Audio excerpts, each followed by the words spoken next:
Assalamualaikum warahmatullahi wabarakatuh. Baiklah, kita akan melanjutkan materi kita, yaitu siklus persediaan dan pergudangan. Nah, kita mulai dari pengertian. Menurut PSAK 14, ya, penyesuaian 2014, persediaan adalah merupakan aset yang tersedia untuk dijual, kemudian atau dalam proses produksi untuk penjualan tersebut, atau dalam bentuk bahan atau perlengkapan untuk digunakan dalam proses produksi atau pemberian jasa. Ya. Oke. Sifat persediaan itu sendiri adalah yang pertama adalah persediaan merupakan aktiva lancar karena perputarannya kurang atau sama dengan 1 tahun. Kemudian persediaan itu memiliki nilai yang besar, ya, khususnya untuk perusahaan dagang dan perusahaan industri. Kan kita tahu kalau perusahaan dagang itu proses bisnisnya adalah penjual persediaan. Kemudian persediaan tersebut memiliki pengaruh yang besar tentunya terhadap neraca dan perhitungan laba rugi. Karena persediaan memang berada pada posisi neraca atau laporan posisi keuangan. Nah, perkiraan-perkiraan apa saja yang biasanya masuk ke dalam kategori persediaan? Ya, ada bahan baku atau raw materials, ada barang dalam proses atau work in process, kemudian ada barang jadi, ini adalah merupakan hasil dari proses produksi, kemudian ada spare parts, ya, suku cadang, kemudian ada bahan pembantu seperti oli, bensin, solar dan seterusnya. Kemudian ada juga yang namanya barang in transit, ya, atau barang yang masih dalam perjalanan, artinya barangnya belum sampai ke gudang perusahaan. Dia sudah dikirim oleh supplier tapi memang belum sampai. Kemudian ada yang namanya barang konsinyasi, ya, bahasa sederhananya adalah barang titipan. Ada yang namanya consignment out, ya, atau barang perusahaan yang dititip ke perusahaan lain untuk tolong dijualkan.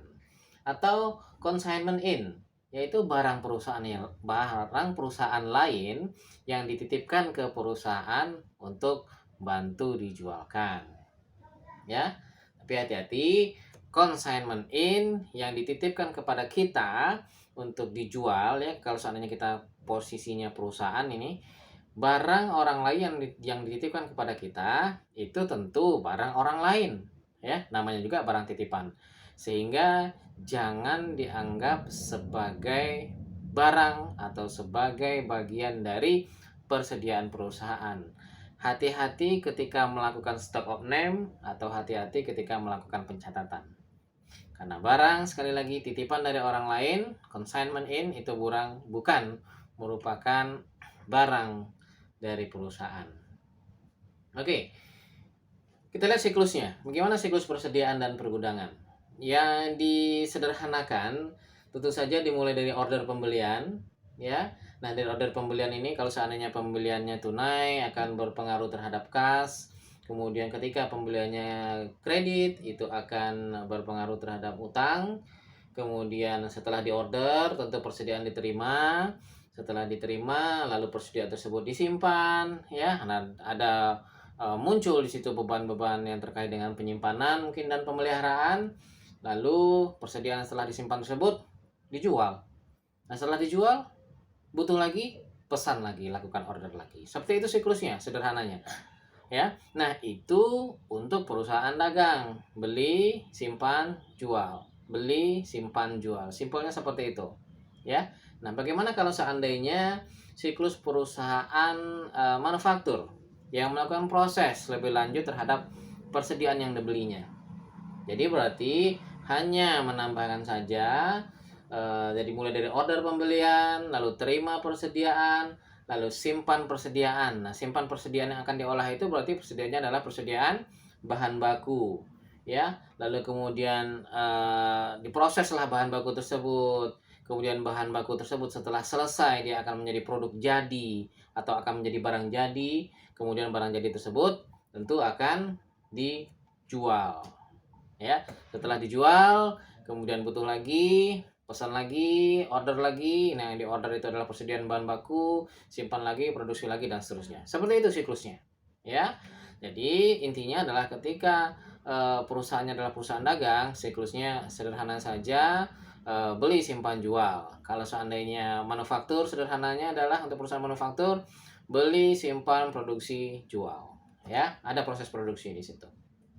Nah, ketika melakukan penjualan, tentu ketika penjualannya cash itu akan langsung menghasilkan uang atau kas. Nah, ketika penjualannya kredit tentu akan memunculkan piutang, ya, piutang usaha. Oke, akun-akun apa saja yang mempengaruhi persediaan? Oke, seperti yang kita ketahui, uh, pencatatan persediaan ada metode periodik, ya, atau ada yang bilang metode fisikal, nah, dan metode perpetual. Nah, untuk metode periodik, tentu akun yang terpengaruh itu adalah ada akun pembelian, ada retur pembelian, ya, ketika tidak sesuai dengan spesifikasi yang diminta, lalu ada potongan pembelian, lalu kemudian ada akun penjualan, ya, dalam hal menjual, kemudian ada retur penjualan, ada potongan penjualan, ya, belum lagi nanti ada ongkos angkut dan seterusnya. Oke, lalu kemudian untuk perpetual gimana? Untuk perpetual yang berpengaruh akunnya itu adalah persediaan barang dagang, kemudian ada penjualan, retur penjualan, dan potongan penjualan. Nah, untuk lebih dalamnya tentang persediaan, tentu Anda harus menjemput lagi materi tentang persediaan, ya. Karena topik yang akan kita bahas sekarang adalah bukan mendalam di persediaannya, tapi di proses pemeriksaannya atau proses auditingnya. Oke. Lalu kemudian kenapa siklus persediaan dan pergudangan?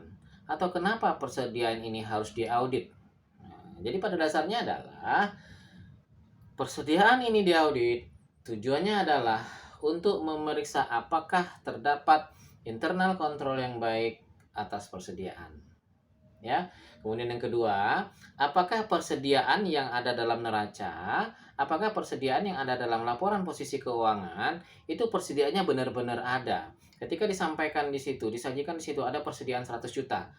Harus dipastikan bahwa memang betul-betul ada 100 juta persediaan di dalam situ. Ya. Kemudian setelah dipastikan nilainya tentu harus dipastikan juga auditor harus yakin bahwa persediaan yang 100 juta tadi adalah memang benar-benar milik dari perusahaan, bukan persediaan titipan. Ya, bukan termasuk titipan di situ, tapi memang betul-betul hak dari perusahaan, ya, ownership. Kemudian untuk memberikan keyakinan yang memadai juga, jadi tujuan dari audit persediaan ini adalah agar si auditor yakin bahwa metode penilaian persediaannya atau penilaian persediaannya itu sudah dilakukan dengan tepat sesuai dengan standar akuntansi yang berlaku umum. Kemudian sistem pencatatannya juga sesuai dengan standar akuntansi yang berlaku umum. Oke. Berikutnya kenapa persediaan ini diaudit?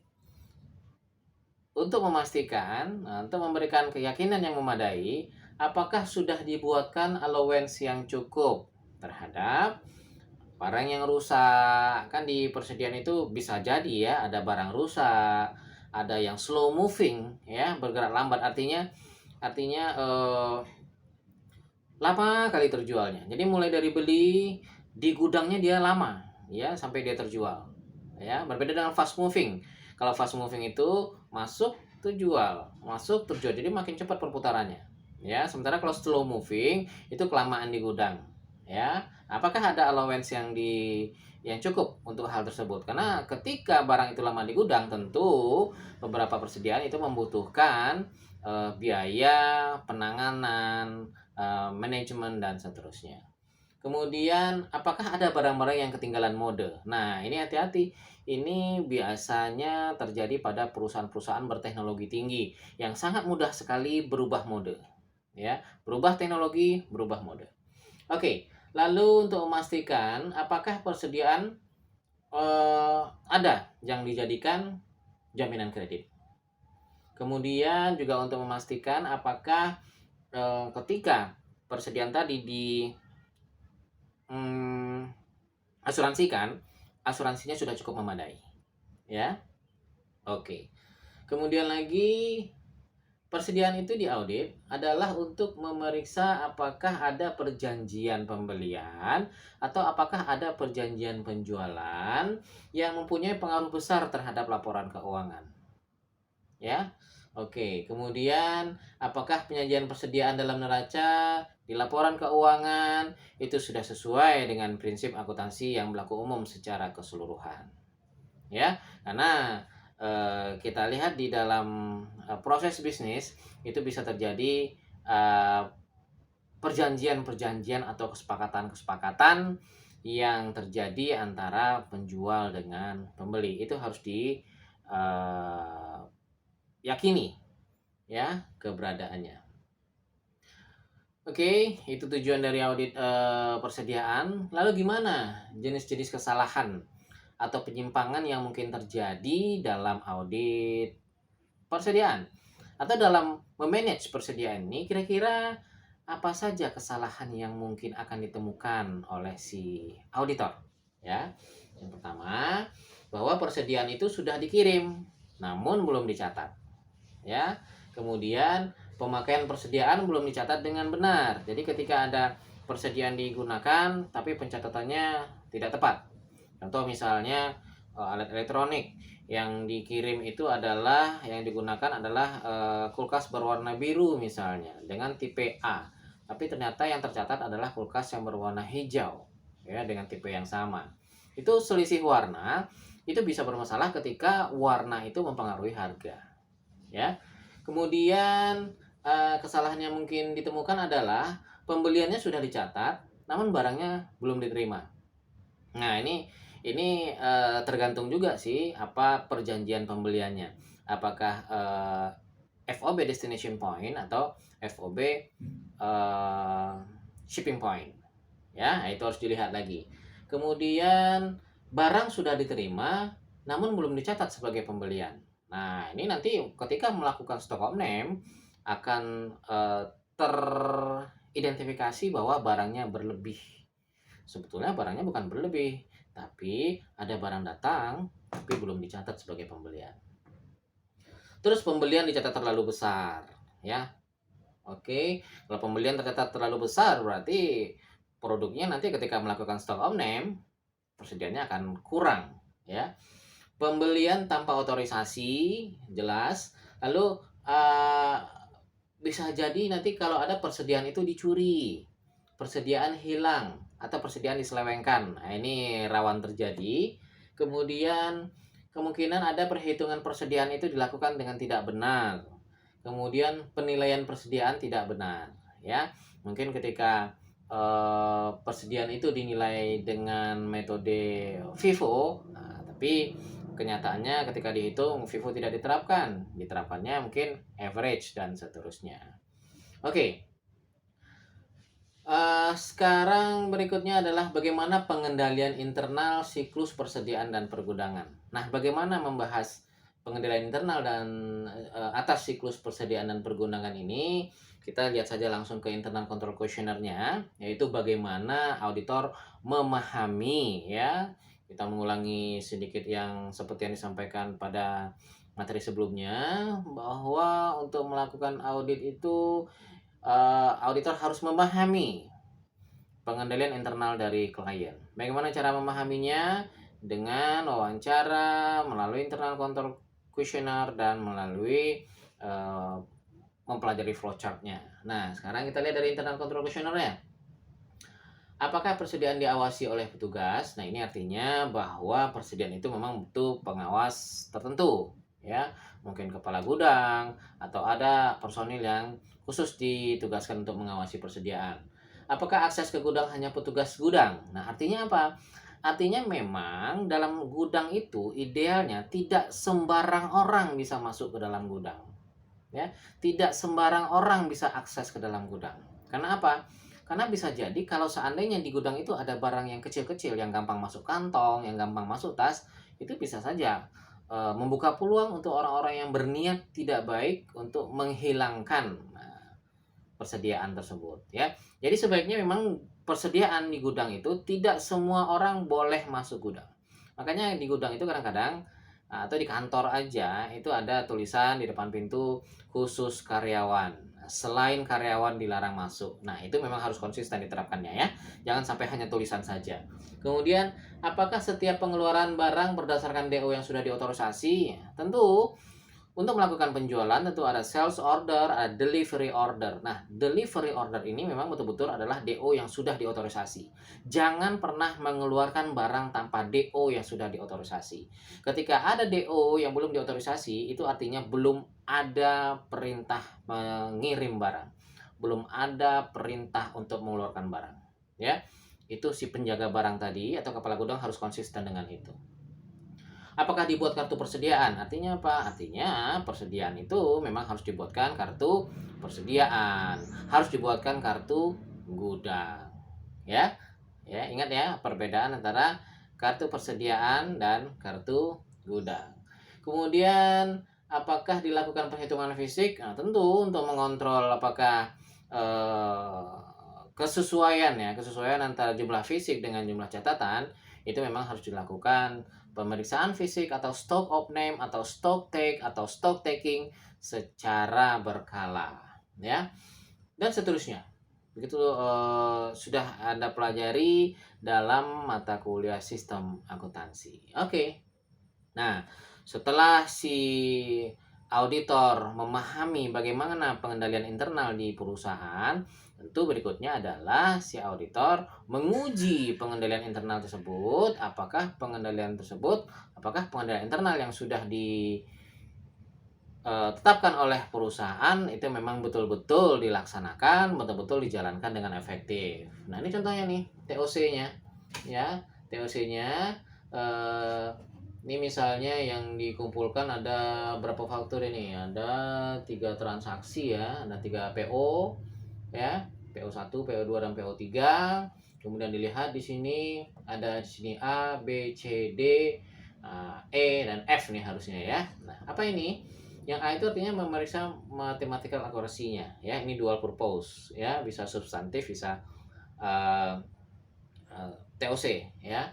Nah, ini artinya apa? Ini sudah diperiksa nih akurasi matematisnya. Nah, checklist yang A ini checklist ya. Lalu periksa kelengkapan bukti pendukung ya. Nah, dilihat nih, oh di B ini ya, oh berarti ini ada checklist untuk B, ada checklist semuanya, ada checklist nih kebetulan. Lalu periksa lagi bagaimana otorisasinya. Nah, apakah tanda tangannya cukup? Apakah misalnya dalam PO itu ketika harus ada 2 tanda tangan itu dua-duanya selalu ada. Nah, ketika ada, kasihlah checklist di huruf C ini, C dan seterusnya. Ini yang disebut dengan TOC ya, test of control. Ada uji apakah pengendaliannya itu memang betul-betul dilaksanakan dengan efektif ya. Nah, setelah TOC baru berikutnya dilakukan tes substantif atau substantif tes ya. Jadi dalam tes substantif tentu yang kita yakini, yang kita periksa, yang kita uji adalah kewajaran saldonya terutama. Oke, kita masuk ke prosedur pemeriksaan substantif atas persediaan. Oke. Baik, nah prosedur pemeriksaan substantif atas persediaan. Yang pertama kita mulai saja dari membuat atau mempersiapkan let schedule persediaan. Ya, seperti materi sebelumnya. Jadi let schedule-nya adalah seperti ini ya. Secara gambaran umumnya ada nama klien, ada kemudian apa nih nama akunnya ya, boleh di sini account, boleh meternya apa. Ini let schedule atau top schedule. Kemudian periodenya kapan nih? Ini periode diperiksa untuk laporan keuangan kapan? Nah, 31 Desember 2007. Lalu indeksnya. Lalu disiapkan oleh siapa, tanggal berapa, direview oleh siapa, tanggal berapa. Ini standar dalam rupiah. Nah, ada deskripsinya, ini adalah inventory ya, inventory-nya. Kemudian yang inventory ini per laporan keuangan adalah 13880983777. Kemudian ada kolom penyesuaian debit, ada kolom penyesuaian kredit ya ketika ada temuan nanti.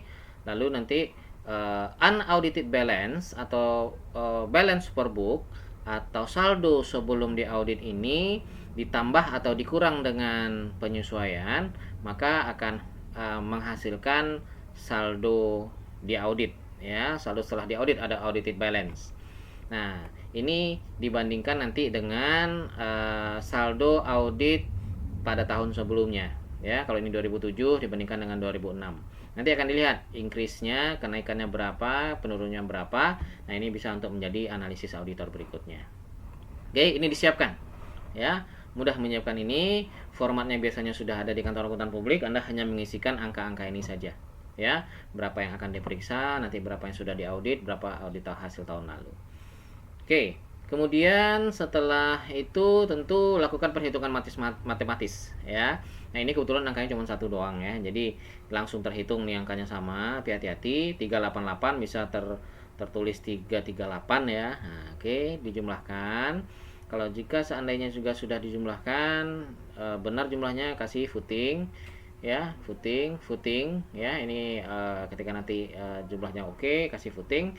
Tapi jangan lupa dibikin di bawahnya footed. Artinya apa? Artinya tanda ini menunjukkan bahwa saldonya sudah dijumlahkan atau perhitungan matematisnya sudah diuji kembali. Oke. Setelah itu apa lagi? Telusuri saldo unaudited periode berjalan ke GL. Artinya saldo ini Anda telusuri ke general ledger-nya. Minta general ledger-nya sama dengan materi sebelumnya, ya. Minta general ledger-nya, telusuri, periksa. Nah, kalau seandainya jumlahnya sama dengan jumlah general ledger, maka beri GL, ya. Lalu GL-nya Anda taruh di sini, beri keterangan bahwa agree to GL, maaf. Agree to GL artinya saldo ini sesuai dengan saldo yang ada di GL, ya. Apalagi setelah itu? Setelah itu telusuri kewajaran saldo tahun sebelumnya. Nah, setelah tahun yang sekarang kita uji, lalu kita uji saldo tahun lalunya, benar nggak segini nih? Nah, kalau benar maka berikan PY atau prior year. Agree to prior year artinya apa? Artinya tick mark ini adalah sesuai dengan tahun lalu, atau Anda sudah periksa ke saldo tahun lalu dan jumlahnya sesuai. Oke. Berikutnya adalah lakukan observasi atas stock of name atau perhitungan fisik, ya. Stock of name, stock taking, stock take, whatever lah istilahnya. Intinya adalah melakukan perhitungan fisik persediaan yang dilakukan oleh perusahaan. Jadi perusahaan sudah melakukan stock of name, lalu Anda observasi hasil tersebut, ya. Atau Anda langsung lakukan stock of name bersama dengan karyawan perusahaan. Karyawan yang melakukan perhitungan, mereka yang manjat-manjat itu, ya, kalau seandainya persediaannya itu ada di beberapa tumpuk, ya. Lalu Anda perhatikan, Anda awasi, mereka mencatat, Anda mencatat, dan ada beberapa orang yang mencatat, sehingga nanti ketika terjadi perbedaan, kita bisa menelusuri kembali catatan siapa yang lebih tepat. Nah, kira-kira seperti ini contohnya, ya. Contohnya misalnya ini nama stoknya adalah ini Indomie kari ayam, satuannya karton, dihitung jumlahnya 250 per card atau berdasarkan catatan perusahaan menurut kartu persediaan atau kartu stok itu 250, berarti selisihnya nggak ada, ya. Kemudian ini juga tidak selisih. Nah, yang SKM Indomilk ini yang satuannya kaleng itu dihitung jumlahnya 50, tapi per card itu atau catatan itu menurut catatan 48. Jadi ada selisih lebih 2, ya. Jadi menurut catatan 48, kemudian dihitung barangnya 50 dan selisih 2. Nah, ini yang dicari nanti. Apa nih yang selisih 2 ini? Apakah 2 ini adalah barang titipan orang atau ada barang yang dijual tapi belum dikirim? Nah, ya banyak kemungkinan. Nah, ini yang tadi, meskipun jumlahnya sama, tidak ada selisih, tapi ada catatan nih, 1 karton rusak. Nah, ini harus ada catatan. Kenapa? Ini bisa jadi akan menjadi barang rusak nanti atau bad stock. Nah, kenapa harus ada catatan? Khawatirnya nanti ketika ada pesanan 150 karton, sebetulnya Anda tidak bisa memenuhi. Kenapa? Karena konsumen tidak akan mau menerima barang dengan karton yang rusak atau dengan kemasan rusak. Maka nanti kalau Anda paksakan jual, itu akan diretur lagi. Sehingga Anda pastikan ini berarti yang ready adalah 149 karton. Sehingga kalau melakukan penjualan maksimal, lakukanlah penjualan hanya sejumlah 149 karton saja. Ya. Oke, ini yang satu karton ini treatmentnya gimana? Apakah nanti Anda retur lagi ke suppliernya, atau misalnya ada teknik perbaikan karton, kemasan, dan seterusnya. Ya, intinya ini adalah hasil stock of name dari klien, harus Anda analisis, atau hasil stock of name yang dilakukan oleh auditor bersamaan dengan karyawan-karyawan klien. Oke. Kemudian setelah itu apa? Setelah itu atau sebelum itu ya, atau bersamaan, minta final inventory list. Anda mintalah daftar persediaan, ya. Nah, contohnya di sini, ini hanya cuplikan saja, ya. Misalnya food ini ya, ada cereal Kellogg's Nutrigrain pack 1 kg, 100 unit, satuannya box. Ada 70 box, ada 1000 box. Nah, kenapa nggak digabung? Nah, karena ini kartu persediaan. Ya, karena ini kartu persediaan yang ada harganya. Nah, harganya berbeda-beda. Ya. Nah, ini kebetulan harganya sama. Kenapa tidak digabung? Ya, itulah bisa jadi kondisi yang bisa Anda hadapi ketika Anda meminta final inventory list ke si klien, ya. Seharusnya ini bisa saja ditulisnya langsung 170 box kali 1590 kartu persediaannya. Ya. Oke, nah ini kartu persediaan ini setelah diklasifikasikan di main store, kemudian margarin makeup powder nama klasifikasinya. Nah, setelah mendapatkan inventory list final ini, maka yang dilakukan adalah cek mathematical accuracy-nya.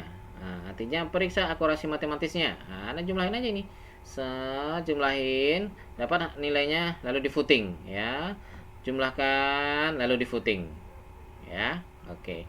Lalu cocokkan quantity per book dengan stock card. Artinya apa? Cocokkan quantity yang ada di catatan ini dengan masing-masing kartu persediaan, kartu stoknya, ya, kartu gudangnya. Jadi nanti cereal Kellogg's ini secara fisik ini sama, ini 170, 100 ini sama. Ini karena harganya karena terjadi fluktuasi dia, makanya dia dipisah, ya. Jadi secara stok fisik ini harus ketemu 270. Nah, cocokkanlah antara jumlah ini dengan kartu stoknya, ya, dengan kartu gudangnya, ya. Oke. Yang tidak memiliki harga. Kemudian cocokkan quantity per count dengan count sheet auditor. Artinya apa? Cocokkan kuantitas yang dihitung. Nah, ini kan daftarnya ya. Lalu kemudian nanti klien melakukan perhitungan, kemudian bisa jadi auditor juga melakukan perhitungan. Nah, cocokkanlah hasil perhitungan klien dicocokkan dengan hasil perhitungan auditor. Ini ketika perhitungan dilakukan secara terpisah, atau misalnya klien melakukan perhitungan duluan, lalu kemudian auditor juga melakukan perhitungan tersendiri atau bersamaan dengan si klien untuk tahap keduanya. Ya, itu harus dicocokkan quantity per count oleh si klien dengan quantity dari hasil perhitungan auditor. Lalu uji nilai persediaannya. Nah, bisa jadi persediaan dicatat oleh si klien itu 270 kali 1.400 atau 270 box kali 1.590. Bisa jadi. Ya, nah ini dipastikan apakah kalau seandainya si klien menggunakan metode FIFO dalam menilai persediaannya. Nah, ini pastikan apakah sudah benar-benar mereka menerapkan metode penilaian FIFO. Diuji nilai persediaannya. Ya, bisa jadi nanti secara nilai, secara fisik misalnya jumlahnya pas semua, tapi secara nilai jumlahnya selisih. Kenapa? Karena klien tidak konsisten dalam menerapkan metode penilaian FIFO. Lalu kemudian apa? Cocokkan total value, total nilainya dengan GL pasti. Ya, total nilai persediaan itu harus sama dengan total nilai persediaan yang ada pada GL, ya. Nah, ini dia. Ketika Anda sudah menelusuri misalnya, cek mathematical accuracy kan kasih voting. Cocokkan quantity per book dengan stock card. Artinya lihat nih stock cardnya ada nggak nih 100. Kalau cocok kasih voting. Kasih voting apa? Kasih tick mark ya. Kasih tick mark. Ini tick marknya. Artinya ini adalah telah sesuai dengan stock card. cocokkan dengan count auditor. Nah, kalau cocok kasih ini, cocok. Kalau tidak cocok kasih tanda lain ya. Nah, nilai persediaan sudah diuji. Nah, kasih lagi di sini misalnya segitiga. Artinya apa? Artinya ketika dia sudah ada segitiga di sini, artinya nilai persediaannya sudah diuji. Nah, oke. Berikutnya, kirimkan konfirmasi consignment out. Jadi, ketika ada perusahaan atau klien memiliki persediaan yang dititipkan pada perusahaan lain, perhatikan ya, karena yang pastinya kalau pencatatannya tidak dipisah, maka otomatis jumlah stok fisik akan kurang ya, akan kurang dibandingkan dengan catatan. Nah, nanti si klien tentu akan mengatakan bahwa stoknya ada di tempat lain ya. Nah, itu dilakukan konfirmasi ya. Nah, oke. Nah, ini misalnya segitiga nih telah sesuai dengan jumlah consignment out misalnya segitiga yang tadi ya. Oke. Nah, ini kebetulan sama, ini harusnya berbeda ya. Sesuai dengan jumlah consignment out nih segitiga, atau misalnya kalau yang nilai persediaan sudah diuji misalnya segitiga coret atau apa ya.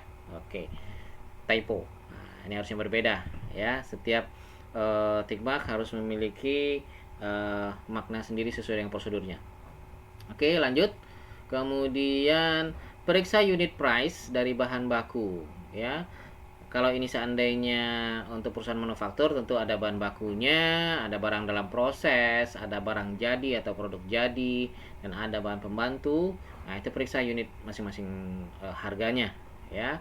Kemudian, nah ini yang seperti yang tadi ya, hampir sama. Lakukan rekonsiliasi jika stok omnium dilakukan beberapa waktu sebelum atau sesudah tanggal neraca. Artinya apa? Idealnya memang stok omnium itu dilakukan per 31 Desember ya, di akhir tutup buku. Nah, ketika dilakukan sebelum tutup buku, maka lakukan rekonsiliasi. Misalnya dilakukan tanggal 28 Desember.